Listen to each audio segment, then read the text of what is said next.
There are certain connections where you could see causal factors that bring suffering originate, feeling, craving, followed by clinging. Good morning, Venerable Bhikkhu Bodhi. Thank you so much for being here with us for Chung Hoon Institute.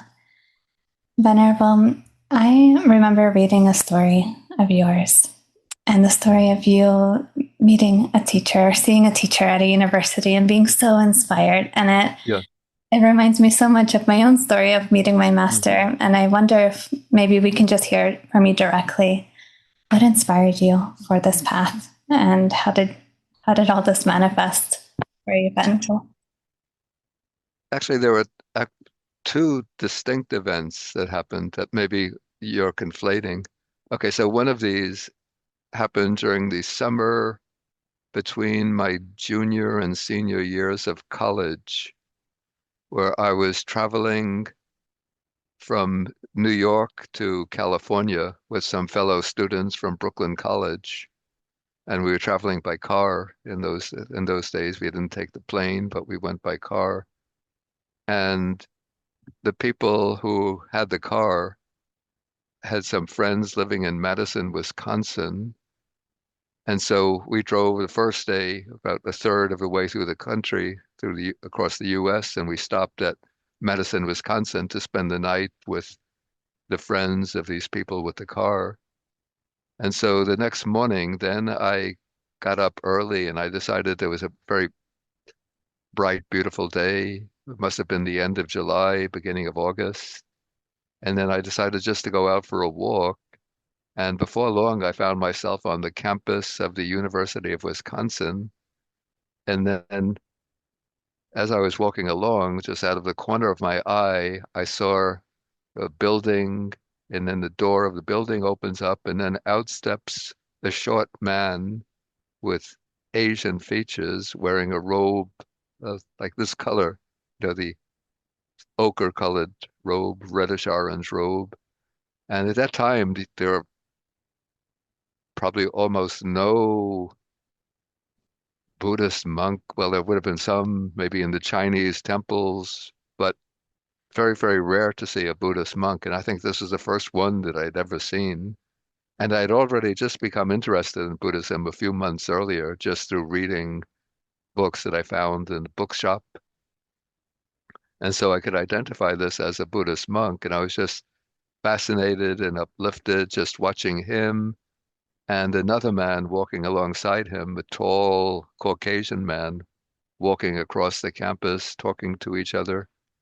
And then they vanished from sight, and that was it. And then I had to go back to the house, and then we set off again to continue our trip to California. I didn't have any idea who that person was, but I could just identify that this is a Buddhist monk. So, Venerable, what made you then later choose to ordain? Okay, wait, yeah, no, this is continuing. Yes. Okay, so then 2 years later, then I went to graduate school to Claremont Graduate. Actually, it was a bit more than a year later that I started in Claremont Graduate University in Claremont, California. Then the second semester that I was there, a Buddhist monk from Vietnam came to study at the same university and came to live in the same residence hall where I was living. And he was from the Vietnamese Mahayana tradition, wearing the brownish robe, a little bit like the traditional Chinese Confucian robe. Um, and so gradually I became friendly with him, and he became my first Buddhist teacher. And then after spending a few months learning Buddhism from him and starting meditation practice, the idea came into my mind, let me ordain as a monk. And so I asked if he could ordain me, and he agreed to do so. And he ordained me as a novice, a samanera in the Vietnamese Mahayana system. And then there's a sequel to this. Um, Maybe about 6 months after I was ordained, this would have been November 1967, he told me that there was a famous monk from Vietnam coming to visit the US and he would be in Los Angeles. And since Claremont is about 30, 25, 30 miles from Los Angeles, he said that he would be going into Los Angeles to visit this eminent Vietnamese Buddhist monk. And he invited me to come along with him.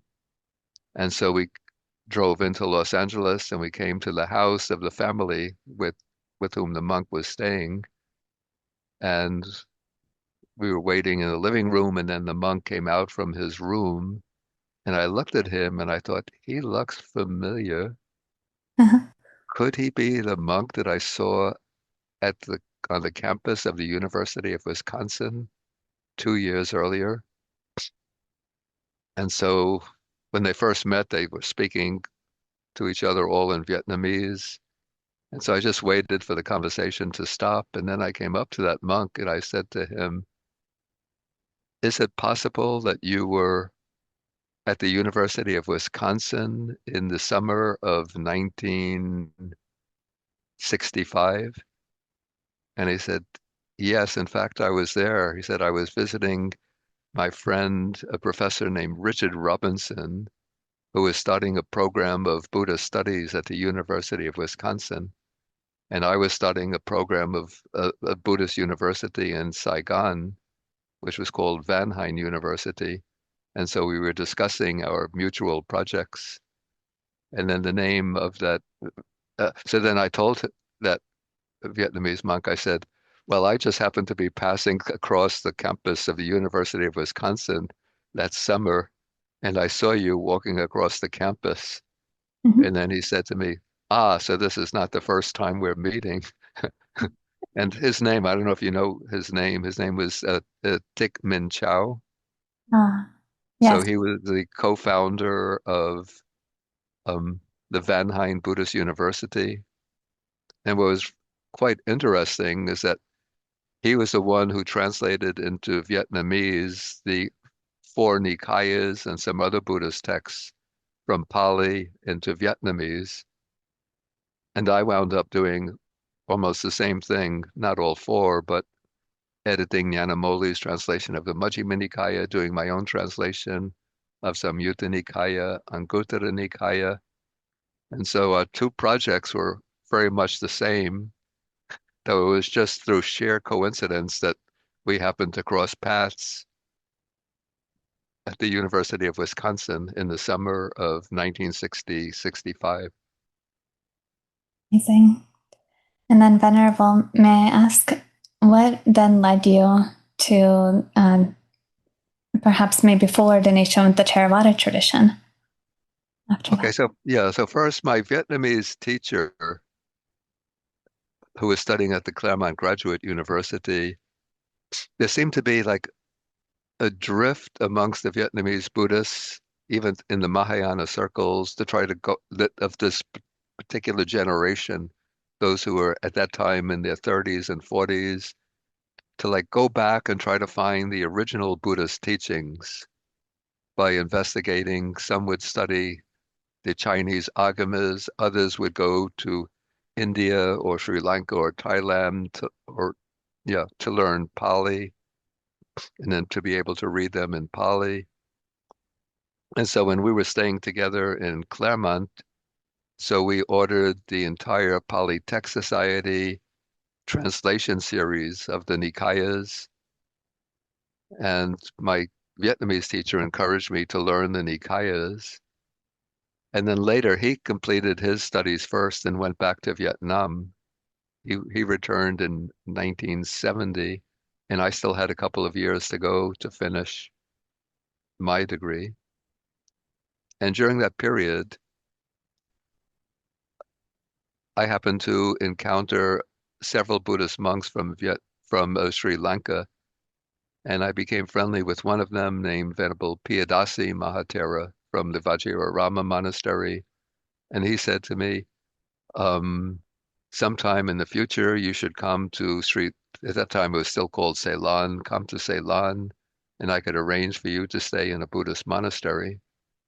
And so then the next year, then I wrote to Venerable Piyadasi saying that was thinking to come to Sri Lanka. And then he connected me to an elder Sri Lankan monk, a scholar monk named Venerable Balangoda Ananda Maitreya. And so then I wrote to Venerable Ananda Maitreya, and he welcomed me to come to his temple in Sri Lanka. And so in November 1972, then I wound up coming to the temple in Balangoda to reordain in the Theravada tradition. Well, Venerable, I'm curious. I mean, translating the Nikayas, even I read them, I cannot imagine how much effort that took and discipline and determination. And how did you not burn out from? I mean, you do so much work. I wish I had all the books here with me, but I left everything in Vietnam actually. And yeah, how do you not burn out? How did you not burn out? How did you still maintain your practice teaching? I mean, you're teaching every week, if not more than one time. Yeah. Well, first, at the time that I started doing translation, I was not doing verbal teaching. Because at that time I was living in Sri Lanka, and so I was staying in the a place called the Forest Hermitage, which is in a little forest outside the town of Kandy. And so at that time I was just doing the translation work and not doing verbal teaching. But later, one of the secrets in not burning out is that computer technology came into use, and one of the features of the Nikayas that you're probably familiar with is that a lot of the suttas are fairly repetitive with little variations. So the way I could accomplish a great deal of work is by copying one sutta, pasting it into the new place, and then just finding the particular words and phrases that are different and then just changing them. So it seems like doing a lot of work, but a lot of that work is covered just by copy and paste operations. Yes. But what took a lot of work, probably as much time as doing the actual translation, is preparing the notes for the to the translations. And a lot of the notes, it seems, when I read the Majjhima Nikaya and I was going through it and studying it, it seems a lot of it is actually from your own experience. Is it so, Venerable? I don't think I put anything about my own experience into the notes. I would sometimes put my own understanding, but often I drew on the commentary to the Majjhima Nikaya Yeah. or uh, bringing in cross references to other suttas which might illuminate certain points. Yeah. These days, a lot of people don't really want to look at dependent origination, and Mm. that's been a lot of the topic going on, at least at my university in California, At which at California Institute of Integral Studies. I see. So you are studying there. Yes, I'm studying. Okay. I'm also teaching there right now. I see. I see. And dependent origination is a topic that many people say, well, okay, I get the theory of it, but how do we really implement this into our lives? And for Mm. people, I'm curious, would you have any advice, Venerable? How can they really implement the teachings moment by moment, breath by breath? Yeah, I read at least the 12-fold formula of dependent origination very much. When I encountered it, I read what we call the classical interpretation or explanation of it. I found it convincing, and I've remained with that interpretation throughout all of my years as a Buddhist, as a monk. So I completely accept the traditional interpretation that it's an explanation of the sequence of conditions that accounts for, that explains the continued process of birth and death, the cycle of repeated birth and death. I don't try to, there's a tendency now amongst the what are called the secular Buddhists to try to interpret dependent origination purely as applying to the present life. And even there was a famous Thai Buddhist monk and Dhamma teacher, Achan Buddhadasa, who also gave an explanation of dependent origination as applying entirely to the present life. But I don't agree with those interpretations. I see it as, in fact, I actually question whether the Buddha actually taught the 12 links as a sequence in that way. I think it's very possible that the compression into 12 links was done by the disciples of the Buddha in order to compress what would have been much more elaborate explanations that the Buddha gave in the discourses. Because you see in the sutta, somebody who has heard nothing about the Buddha's teaching comes to him with an urgent question, comes up to the Buddha, says, Bhante, please explain this to me. The Buddha says, put that question aside. I'll teach you the Dhamma. Avijja paccaya sankhara, sankhara paccaya vijnanang, jati paccaya jara maranang, sokapari deva dukkha manasupayasa. And then the inquirer says, wonderful, magnificent. I go for refuge to the Buddha, the Dhamma, the Sangha. No explanation, just 12 links. So how could he understand this? So there must have been an elaborate explanation that was just compressed into the 12 links.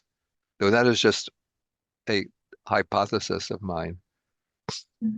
I'm curious, Okay. But within the 12 links, you could see that, you could say that there are certain connections where you could see how the causal factors that bring about suffering originate.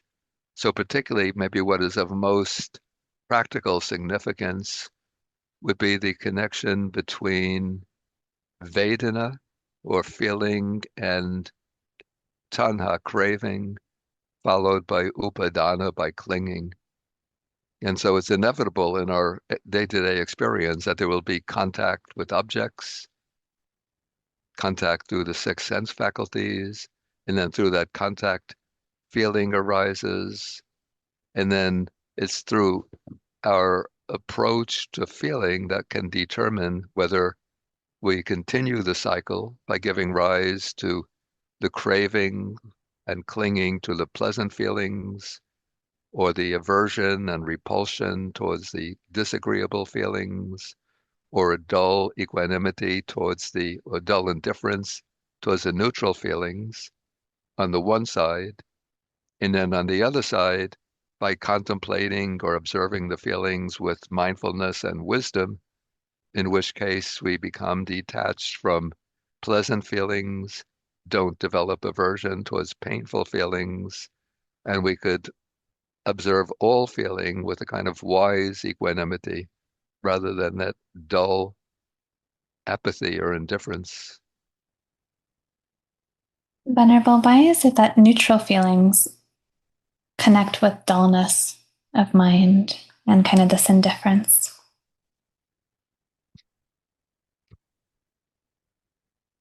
Well, I'd say that it's more obvious that pleasant feeling is the kind of bait for craving, because what craving craves for or desires is pleasure.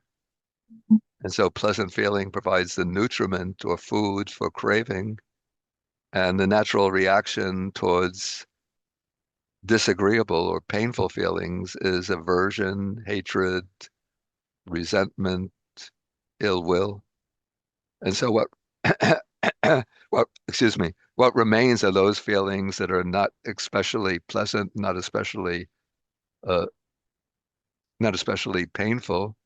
And so in relation to those feelings, usually if there's no wisdom, mindfulness and wisdom applied, is this kind of, you call it a kind of equanimity, but it's not the noble equanimity or the wholesome equanimity, but a dull indifference.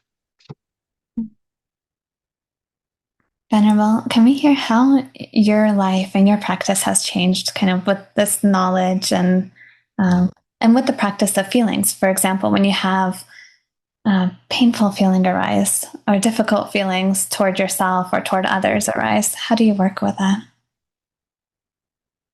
Yeah, one thing I should mention, I don't know if you know about this, but I have a chronic pain condition for many, many years, going back about 47 years now, 48 years. It's a chronic head pain condition, which is often disabling to the point where I just become non-functional. sometimes for several days on end. So where I just have to put everything aside. If I'm sitting in my chair, um, it's really difficult to get up for anything except the need to go to the bed to the bathroom. Even with with the meals, somebody will bring the meals to me in the baskets. Yeah, so that's been a big challenge that I faced throughout my life, the last 47, 48 years.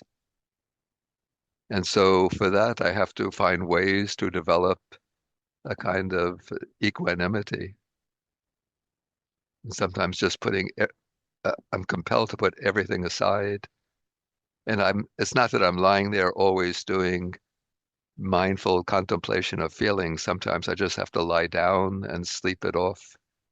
Mm. But sort of mentally, it's a big challenge to deal with it from the psychological level, not to be pulled down into a kind of depression or sense of despondency. And how do you do that, Venerable? Not get pulled down into that Mhm. depression.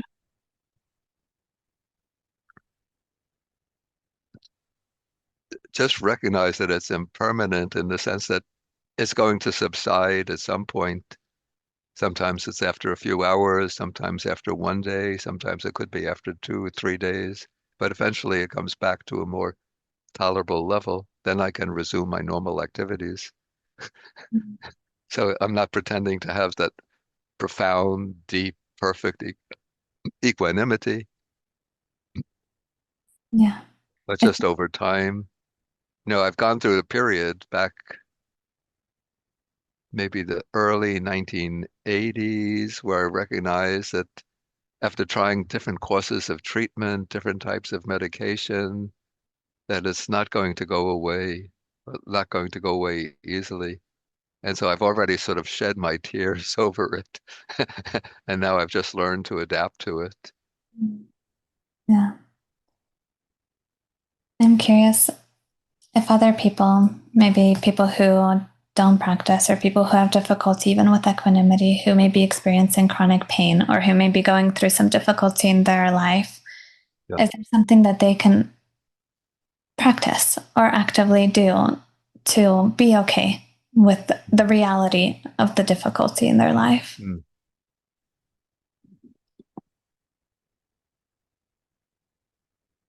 Yeah, what I found useful for myself and maybe which is applicable to other people, but maybe two primary approaches.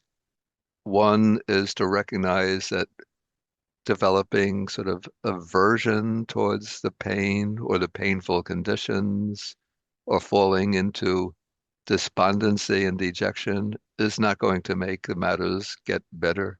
It'll just make you feel worse. And maybe if it's a physical condition, it might make the physical condition get worse. So on one side, what one has to do is try to endure the condition with some degree of equanimity. And then another thing is to reflect on the condition in the light of the teaching of karma. So maybe it's not definitely the case that all painful conditions are due to karma. This I don't know. But one could, especially with chronic conditions, one can reflect that this is the result of some unwholesome karma established and planted in the past. And so what one could do in the present to develop a more positive state of mind is to do some kind of good, wholesome karmic deeds in the present.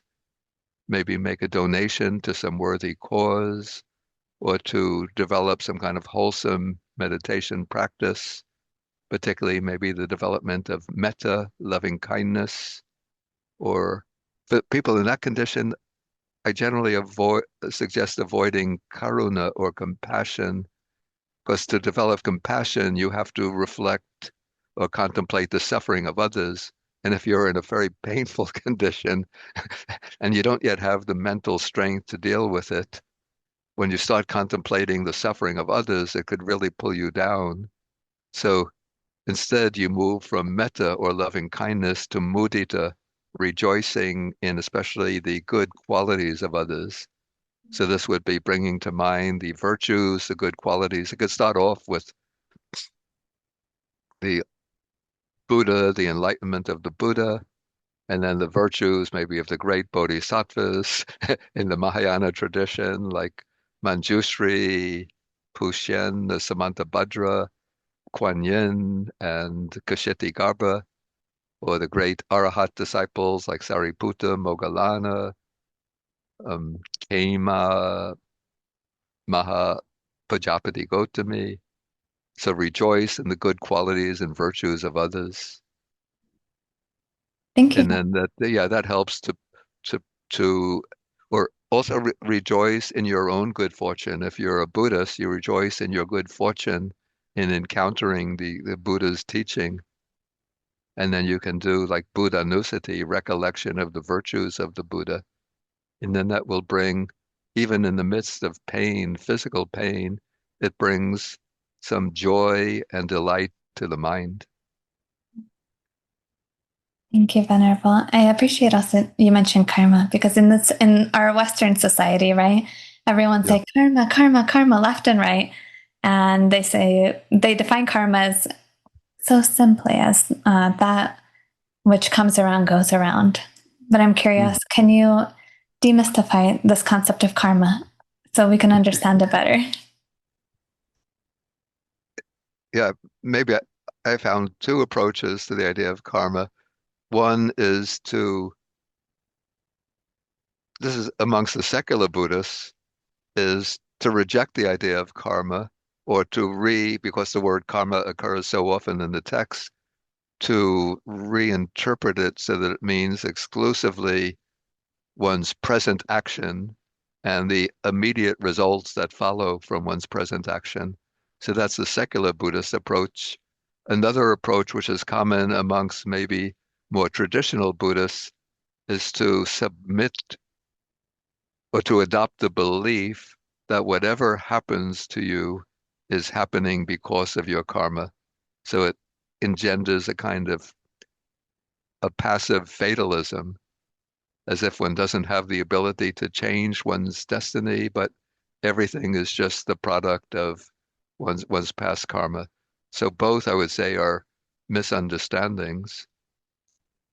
So the word karma, of course, the original meaning is action, but the Buddha uses the word, actually, we find the word karma in the text used in both senses, both in, we call this a neutral sense, simply as action, action of body, speech, or mind. But it's also used in what we would call the loaded sense, where it occurs in conjunction with vipaka. Vipaka is the result of karma. So in this sense, karma is volitional action understood from by way of its potential to bring about effects or results that correspond to the ethical quality of the original action. So that according to this perspective on karma, our wholesome actions bring about happiness and good fortune in the future, and our unwholesome actions, actions driven by greed, hatred, ignorance, the other defilements, the unwholesome actions bring about pain and misfortune in the future. And amongst the primary results of good and bad karma, respectively, good karma leading to a fortunate rebirth, rebirth under desirable conditions, bad karma leading to a unfortunate rebirth, especially rebirth into the lower realms of existence, and then in the course of existence leading to various types of obstacles and misfortune.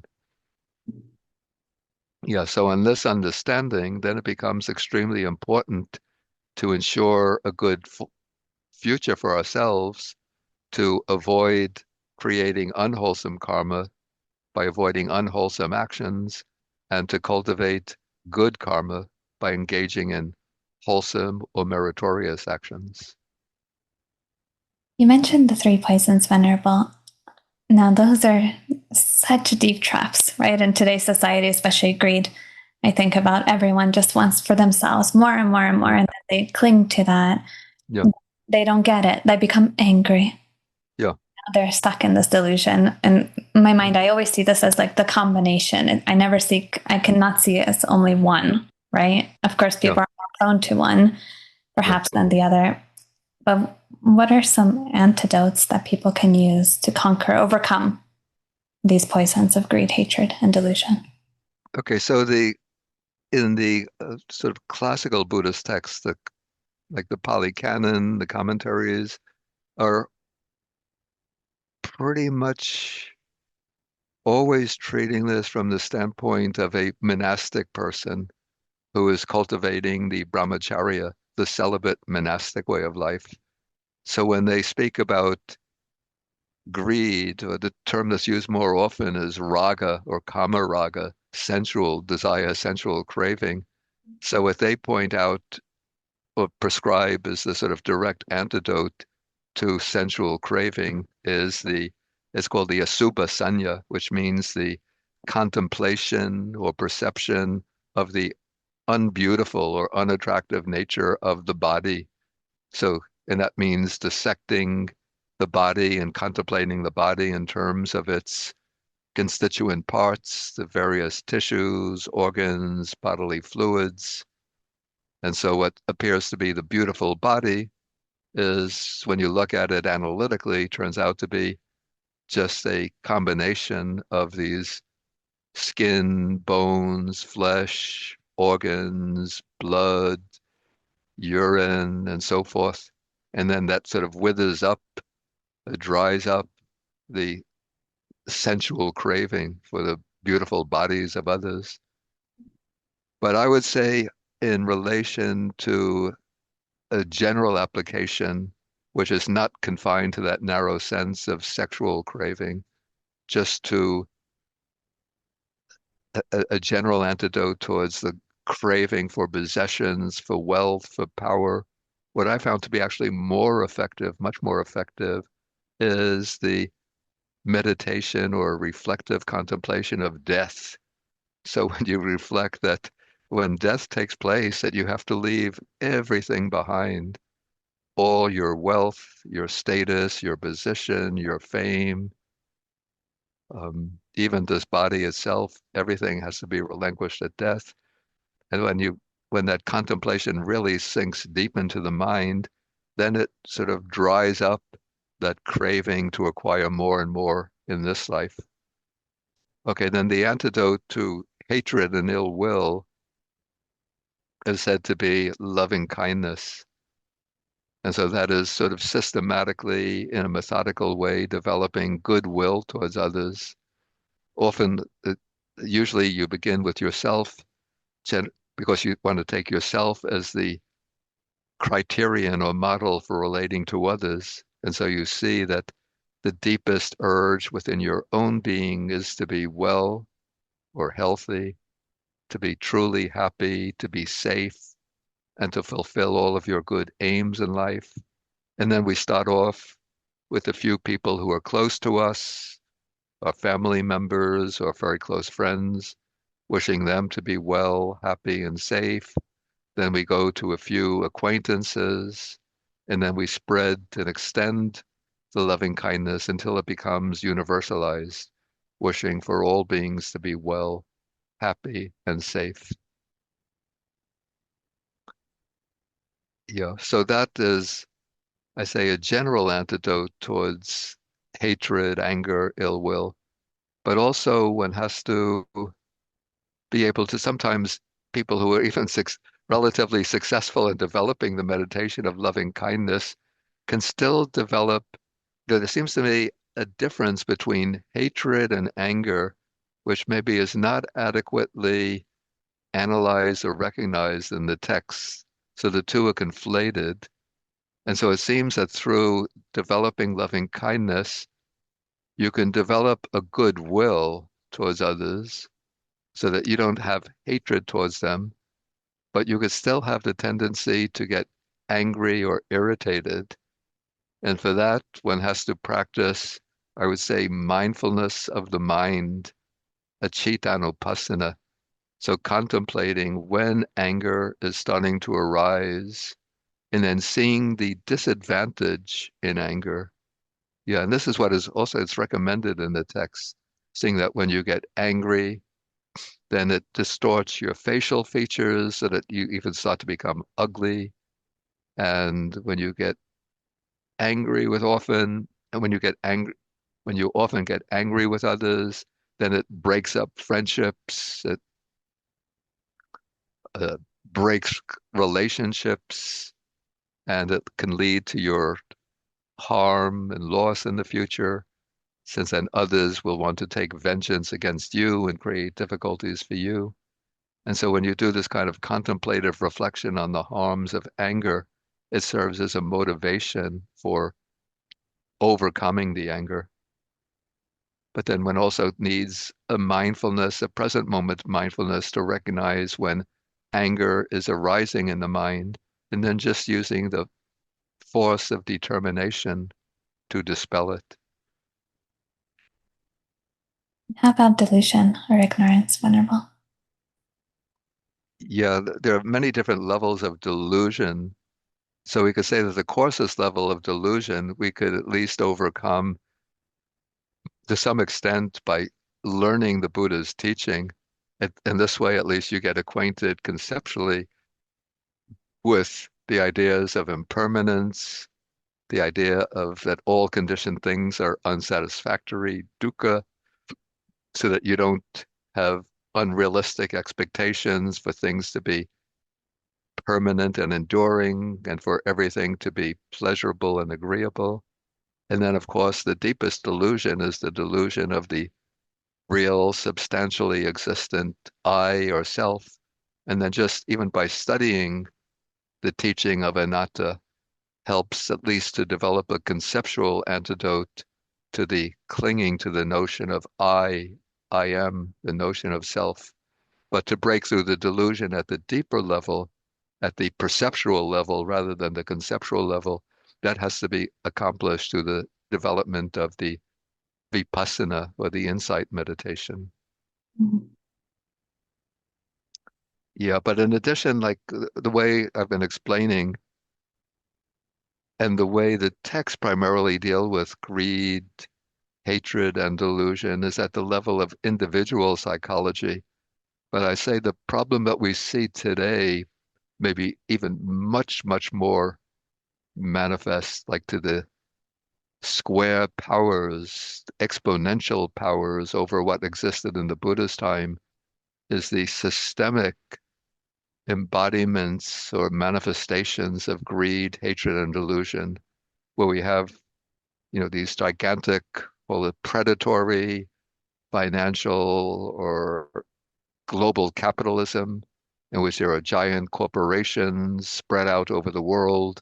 Just completely, the whole agenda is to maximize profits and to minimize expenditures, even at the cost of decimating entire countries, national economies, the entire, say, global climate system with the oil, gas, coal corporations, and then sort of the arms industry, the weapons manufacturers depend on maintaining hatred and animosity between countries so that there's a constant need for arms and weapons and tools of surveillance.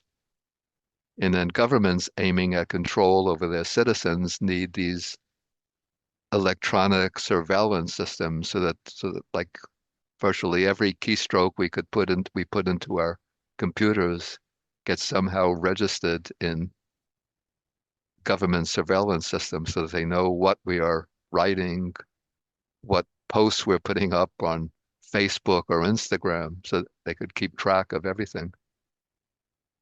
How do people like us deal with that, work with that without, again, having the, having the upsetness take over? Yeah, this is where I think we really have to support. People criticize me for being, they sometimes say, a political monk, but no, I'm not really concerned with politics as such. But we have to be, but bring into positions of authority, power, politicians who are going to defend and uphold genuine democratic systems, who are willing to enact laws that are going to put checks and controls on global corporations and put limits on the profit margin of the financial industries uh, uh, uh, and the arms industries and political systems that will be conducive to peace so that the need for weapons and destructive armaments will diminish. But that's a very, very tall task. Venerable, would there be any advice, maybe for new Buddhist practitioners, either or both monastic and lay, that you can give to practice well, to keep their heart and mind in the Buddha Dhamma, regardless of hardship that may arise? Okay, well, I always emphasize sort of the foundation of the Buddhist practice, the Buddhist path, is the act of going for refuge to the three jewels. I think that seems to be an aspect. I don't have so much direct contact with mainstream lay Dharma practice today, but it seems that there's like a lot of interest in developing mindfulness and meditation. But what seems to me to be the case is that these practices are being sort of drawn out from their original foundation and context, which is in the Buddha Dharma itself, and just used as immediately accessible present day practices for psychological and spiritual growth. And if that helps people, it's fine. So I don't have any objection to that in itself. But if somebody wants to adopt these practices within the framework of the Buddha's teaching, then what is necessary is to have them embraced and supported and sustained by, I would say, two primary faculties. One is the faculty of saddha, faith, and the other is the faculty of panya, or wisdom. And so the faculty of faith is nurtured and generated and nurtured through the act of the going for refuge. You go for refuge to the Buddha as you take the sage Gautama or Shakyamuni as being the supreme spiritual teacher. And then you take the Dharma as the Buddha's teaching as your refuge. And then the idea of Sangha here, I have to say, I hold to a traditional interpretation that the Sangha, even though ideally it is the Aryan Sangha, the community of spiritual noble ones, but the visible manifestation of Sangha in the world is the monastic community. Yes. And so and it doesn't mean, of course, that you place faith in every monastic, many corrupt ones. I just read yesterday on one of the websites, he was the abbot of Shaolin Monastery, famous Chan Monastery in China, found to be completely corrupt, and now he's expelled from the Sangha. So just an example. And there are many in Thailand also. So it's not a matter of placing faith in every individual monastic, but it's faith in the monastic institution as being that institution created by the Buddha for the purpose of representing, preserving, and transmitting the Dhamma through the centuries. Okay, so we begin our embarking on the Buddhist path through the act of going for refuge, and we renew that going for refuge every day. This is an important part of Buddhist practice for a Buddhist practitioner to recite the three refuges. It just takes like 1 minute, 2 minutes to recite the three refuges, setting up a Buddhist altar at their home, bowing down before the Buddha image on the altar, and reciting the three refuges, doing so not mechanically, not quickly, but with a mind of devotion and understanding. And then for the lay practitioner reciting after the three refuges, usually they recite the five precepts So that is really the foundation. Faith through the three refuges and the basis of sila by reciting the five precepts. And then I said the other sustaining factor is wisdom, which means that one should have some understanding of the principal teachings of the Buddha. You don't have to be a Buddhist scholar, you don't have to read the entire Buddhist canon, but at least you have some understanding of the basic principles of karma and the result of karma, Four Noble Truths, three characteristics, at least a general understanding of dependent origination. And then sustained by faith and sila on the one side and understanding on the other, then one should devote some time every day to training the mind through a meditation practice, whichever practice one finds most congenial. Yes. Venerable, if people want to learn more about your teachings or hear more of you speaking, how can they find you? Okay. Okay, so if they want to read the translations, though for people who are relatively new to the canonical teachings, I don't suggest beginning with a complete collection, a complete Nikaya, but rather I put together two anthologies to help people get into the Buddhist teachings of the Nikayas in a more systematic way. So this was in 2005. I compiled an anthology called In the Buddha's Words. So in that anthology, I tried to comprise a whole range of Buddhist teachings arranged in a systematic pattern. Because the problem with reading a Nikaya is that the Nikayas, the suttas and the Nikayas are not arranged in any kind of meaningful, systematic way. And the system of arrangement is rather sometimes puzzling. Almost, it seems a little bit chaotic, we would say. I don't want to be disrespectful, but or arbitrary, maybe. Like sometimes it might be just a few words, a few ideas that link suttas together and put them in a particular place. So what I did is create a, a kind of edifice of the Buddha's teachings, building up from the more elementary teachings to the more advanced teachings. And then I assigned numbers of suttas to each category. So that is in the Buddha's words. And then more recently, a couple of years ago, I put together a smaller anthology called Noble Truths, Noble Path, which takes the the sort of higher teachings or the more liberative teachings, the Four Noble Truths, the five aggregates, the sense bases, dependent origination, and then the factors of the path. And that is called Noble Truths, the Four Noble Truths, and Noble Path, the Eightfold Path. So those would be good introductions to the material of the Nikayas. Okay, so those are books that where people can find me. And then if you want to find recorded discourses, our Buddhist Association has a YouTube channel. It's the Buddhist Association of the United States dash Chuang Yen Monastery, Chuang,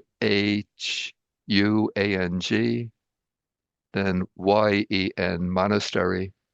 And so over the years, I've given many, actually a regular Saturday class using the suttas as the basis. And so those are all collected into different playlists on the website of the Buddhist Association. Right. Thank you so much, Venerable. And I think on behalf of everyone who's listening, I want to also say thank you so much to the Most Venerable Bhikkhu Bodhi for being with us here today and for teaching us and sharing the Dhamma. Okay, so thank you. And I send all best wishes to everybody who's viewing this video. Thank you, Venerable.